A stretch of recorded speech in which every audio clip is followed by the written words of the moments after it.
की 2 लोकसभा सीट पर फिर से होंगे चुनाव। हरियाणा में घुसा ईवीएम का भूत। कांग्रेस ने घुसाया हरियाणा में ईवीएम का भूत। ईवीएम में गड़बड़ी के प्रेत से कांग्रेस का नहीं छूट रहा है पीछा। लोकसभा में अच्छे प्रदर्शन के बावजूद ईवीएम पर शक। नमस्कार दोस्तों, मेरा नाम है राजकीय वर्मा और आप देख रहे हैं रिपोर्टर जी। देश में ईवीएम से जब जब चुनाव हुए, विपक्ष के नेताओं ने हर बार ईवीएम के भूत की, दहशत की, कंपन का रोना शुरू कर दिया। देश के लोकतंत्र के लिए ईवीएम को अभिशाप बताया गया तो किसी ने इसे सबसे बड़ा पाप कहा। फिर 2024 के लोकसभा चुनाव आए।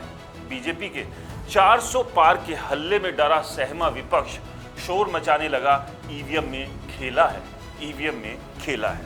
लेकिन नतीजों के बाद चुनाव आयोग पूछता घूम रहा है कि क्या अब ईवीएम ठीक है। इस ठीक और सही के बीच अब ईवीएम का भूत हरियाणा में घुस गया है। चुनाव आयोग ने हरियाणा की 2 लोकसभा सीटों पर चुनाव में ईवीएम में गड़बड़ी की शिकायत की जांच के आदेश दिए हैं। इसमें करनाल और फरीदाबाद की सीट शामिल है, जिनकी अब ईवीएम चेक कराई जाएगी। करनाल से केंद्रीय मंत्री मनोहर लाल खट्टर और फरीदाबाद से केंद्रीय राज्य मंत्री कृष्णपाल गुर्जर चुनाव जीते थे। इन दोनों सीटों पर कांग्रेस उम्मीदवारों की ओर से चुनाव के दौरान गड़बड़ी की आशंका जताई गई है। इसे लेकर चुनाव आयोग में शिकायत भी की गई है।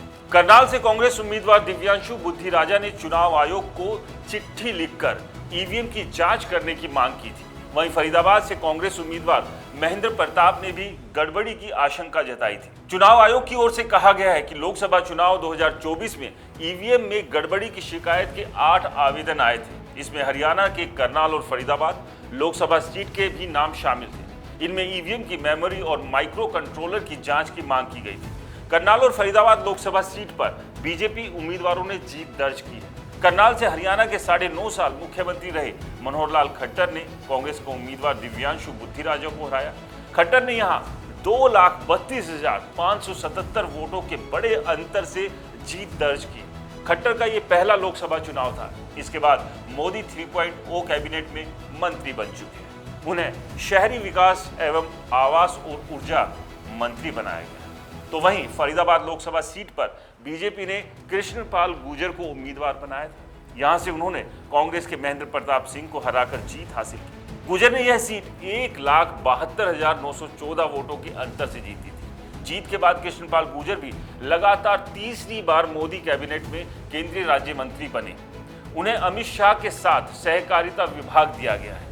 इलेक्शन कमीशन के मुताबिक करनाल और फरीदाबाद लोकसभा से कांग्रेस उम्मीदवारों को ईवीएम चेक करवाई जाएगी। करनाल लोकसभा सीट से करनाल में 2 ईवीएम और पानीपत सीट से 2 ईवीएम चेक कराई जाएगी। यानी करनाल लोकसभा सीट की 4 ईवीएम चेक होनी है। वहीं फरीदाबाद लोकसभा के बड़कल बूथ की 2 ईवीएम चेक कराई जाएगी। लेकिन सबसे बड़ा सवाल यह है कि जब भी कोई हारता है, खास तौर से विपक्षी नेता, वो अपनी हार का ठीकरा ईवीएम के सर पर क्यों फोड़ता है। यहाँ पर 4 और 1 ईवीएम की जांच कराकर आखिरकार कर भी क्या लिया जाएगा, क्योंकि जीत और हार का अंतर लाखों में है। लेकिन फिर भी अगर कोई गड़बड़ी हुई है और वो गड़बड़ी 1 वोट की भी है तो वो जांच होनी भी चाहिए। इसे लेकर आपकी क्या राय है, हमें कमेंट्स कर जरूर बताएं।